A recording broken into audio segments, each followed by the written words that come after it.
Hello, कैसे हैं आप लोग? उम्मीद करती हूँ कि आप लोग बहुत ही अच्छे होंगे। आप सभी का दीप्ति जायसवाल ब्लॉग में स्वागत है। तो टाइटल देखिए, आप लोग समझ गए कि मैं किस टॉपिक में बात करने वाली हूँ। आप लोगों के मन में जितने भी सवाल हैं ना, मैं सबका जवाब सही देने वाली हूँ, क्योंकि मैं बिल्कुल नहीं सोची थी कि मैं इस तरह के सवाल का जवाब दूँगी। मैं सोची थी कि मैं दूँगी, लेकिन सही समय आने पे दूँगी। तो मैं कैमरा यहाँ पे रख देती हूँ ताकि मैं फ्रीली आप लोगों से बात कर सकूँ। तो मैंने 3 बार गायनेकोलॉजिस्ट के पास गई। तो आपके मन में सवाल आया कि क्या मैं प्रेग्नेंट हूँ? आप लोग ऐसे सोच लिए। और मैं इस मंथ के लास्ट में भी जाऊँगी गायनेकोलॉजिस्ट के पास, और मैं नेक्स्ट मंथ एडमिट भी होंगी, एक ऑपरेशन भी कराना है। तो ऐसा क्या हुआ कि मुझे ऑपरेशन कराना है? तो देखिए, ये बातें प्रेगनेंसी से रिलेटेड ही है। मैं कह नहीं पा रही, एक्चुअली अटक रही हूँ, क्योंकि मैं कंफर्टेबल बिल्कुल भी नहीं है इस टॉपिक में बात करने में। ये जो 1.5 महीना जो मेरा गुजरा है ना, मुझे पता है कि कैसे गुजरा है। मैं किसी को जानने भी नहीं दी कि मेरे साथ क्या कंडीशन चल रहा है, और पता भी नहीं लगने दी, कि मुझे ऐसा लगा ना कि ये बहुत ही पर्सनल बात है, तो नहीं बतानी चाहिए। तो ये 1.5 महीना मेरा बहुत उतार चढ़ाव काफ़ी कुछ हुआ है, और काफ़ी प्रॉब्लम भी मैं फेस की हूँ। रह के तबीयत भी बिगड़ती थी। लास्ट में ऐसी बात हो गई कि मैं हस्बैंड को बोली कि आप रहो घर पे। तो लगातार वो 1 हफ्ते घर पे थी भी, घर के सारे काम करने के लिए। मुझसे काम बिल्कुल नहीं हो रहा था। तो ऐसा है कि प्रेग्नेंट मैं थी, हूँ नहीं, इतना मैं बता सकती हूँ। और रहा नहीं, तो उसके वजह से मुझे प्रॉब्लम काफ़ी हो रहा था। इन्फेक्शन हो गया था, पेट में काफ़ी दर्द भी रह रहा था। तो मैं डॉक्टर के पास गई, तो फिर डॉक्टर ने टेस्ट किया, तो समझ में आया कि कॉम्प्लिकेशन है, थोड़ा ट्रीटमेंट की ज़रूरत है मुझे। और इस वजह से मैं 3 बार उनके पास गई। अभी ट्रीटमेंट चल ही रहा है, और जब सब कुछ सही हो जाएगा तो मंथ के लास्ट में मैं जाऊंगी, फिर वो फिर से टेस्ट करेंगी सब कुछ सही हुआ है या नहीं हुआ है। तो मैं आपको बता दूं, प्रेगनेंसी के दौरान मुझे काफ़ी प्रॉब्लम हो रही थी। ब्रीदिंग की प्रॉब्लम हो रही थी, सांस लेने में बहुत तकलीफ़ हो रही थी, बहुत ज़्यादा। मैं बैठी भी रहती थी, मुझे घुटन सा महसूस होता था। मैं चलती भी थी ना, तो मुझे सांस लेने में काफ़ी तकलीफ़ होती थी। तो ऐसा नहीं है कि मुझे तीसरा बच्चा नहीं चाहिए था, मुझे तो तीसरा बच्चा चाहिए था। मैं तो हस्बैंड से बोलती थी कि मुझे तीसरा बच्चा चाहिए। तो हस्बैंड बोलते थे कि देखो, तुमको लंग फाइब्रोसिस हो चुका है, तुम्हारा शरीर सही नहीं है इस चीज़ के लिए। तो हम लोग प्लान बनाए थे कि हम लोग अडॉप्ट करेंगे बच्चा, लेकिन हमारा फाइनेंशियल कंडीशन ऐसा नहीं है कि हमें कोई बच्चा दे। तो लास्ट में मैं हस्बैंड को काफ़ी मनाने की कोशिश की थी तीसरे बच्चे के लिए। और ये क्यों चाहिए 2 बच्चे होने के बावजूद, तो ये मेरा पर्सनल डिसीजन है। तो इसमें मैं नहीं चाहूँगी कोई भी कमेंट करे या जज करे।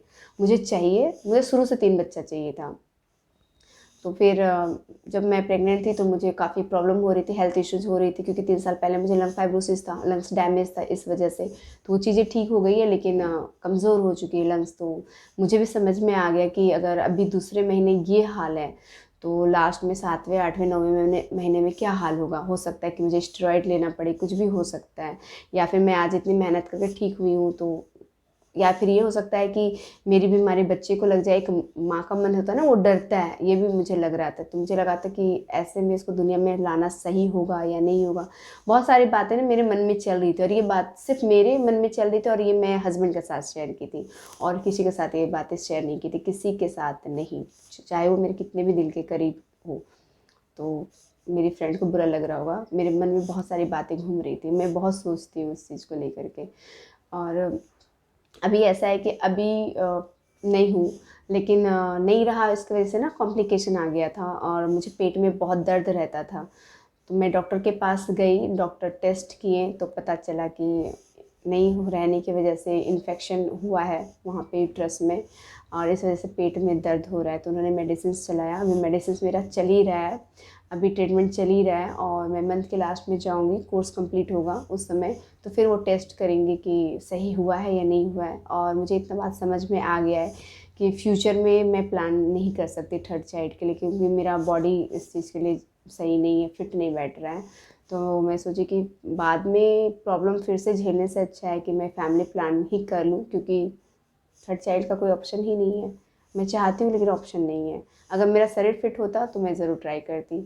और इसीलिए नेक्स्ट मंथ मैं फैमिली प्लानिंग के लिए मैं एडमिट भी होंगी, ऑपरेशन भी कराऊंगी। मैं डॉक्टर से बात कर ली हूँ, तो पहले ये जो प्रॉब्लम चल रहा है इन्फेक्शन का, उसके लिए ट्रीटमेंट चल रहा है। तो मैं ये बातें आपको इसलिए बता रही हूँ कि फिर मैं गायनेकोलॉजिस्ट के पास जाऊँगी, फिर अगर वो मैं वीडियो में नहीं भी दिखाऊंगी तो आप तो देखेंगे कि मैं 2-3 दिन के लिए एडमिट हुई हूँ हॉस्पिटल में, तो वो भी आप देखेंगे क्यों एडमिट हुई। तो उस समय भी आपके मन में काफ़ी सारे सवाल होंगे और आप मुझ पर ट्रस्ट भी करते हो, तो मैं नहीं चाहती कि आपके मन में कोई कन्फ्यूज़न हो, इसीलिए मैं आपके कन्फ्यूज़न को क्लियर कर रही हूँ। दूसरा सवाल आप लोग पूछ रहे हैं कि ये सोफ़ा कम बेड कहाँ से लिए। तो ये सोफ़ा कम बेड ये जो है ना 5 साल पहले मैं खरीदी थी, जब मैं प्रेग्नेंट थी लाडो के टाइम पे। तो मेरी मम्मी आने वाली थी, तो एक ही बेड था ना, तो मैं सोची थी कि एक ऐसा बैठने का ले लेते हैं जिसमें बैठ भी सके और बेड भी बना दे और ये स्टोरेज का भी काम करता है। तो ये प्योर स्टील का है, कहीं जंग लग नहीं सकता, तो साफ़ सफाई का झंझट नहीं है। और इसका प्राइस का ये आप जानना चाहते हैं, तो मैं आपको बता दूं कि इसमें ना 2 तरह के आते हैं, एक तो लोहे का आता है और एक स्टील का आता है। तो लोहे का तो काफ़ी सस्ता होता है, तो उसका रेट हमें बताया गया था 5 साल पहले 12,000, तो बार्गेनिंग करके वो 7,000 में आए थे। इसका रेट हमें बताया गया था लगभग 20,000, बार्गेनिंग करके 12,000 में हमने लिया। तो बार्गेनिंग करना भी आना चाहिए, बार्गेनिंग करना मेरे हस्बैंड को बहुत अच्छे से आता है, मुझे बिल्कुल भी नहीं आता है। तो मेरा इंस्टाग्राम आईडी है दीप्ति जैसल ब्लॉग, जिस नाम से मेरा ये चैनल है। और आप लोग पूछते हैं ना मुझे ये बीमारी हुआ तो कैसे ठीक होगा। देखिए सबका एक ही इलाज है, आप जितना नेचुरल खाना खाएंगे, मतलब जूस पीना, सलाद खाना, ड्राई फ्रूट्स खाना, ये सब चीज़ें ज़्यादा से ज़्यादा खाइए और योगा ज़्यादा से ज़्यादा कीजिए। तो योगा में आपका सबसे ज़्यादा इम्पॉर्टेंट है अनुलोम विलोम और कपालभाति। तो अनुलोम विलोम जितना ज़्यादा करेंगे उतना ज़्यादा अच्छा रहेगा। सोचिए एक मेरी फ्रेंड है जो स्टेरॉइड लेती थी 2 महीना पहले तक, वो अनुलोम विलोम आजकल करती है 5 से 6 घंटा, और वो स्टेरॉइड पूरी तरह से छोड़ दी है।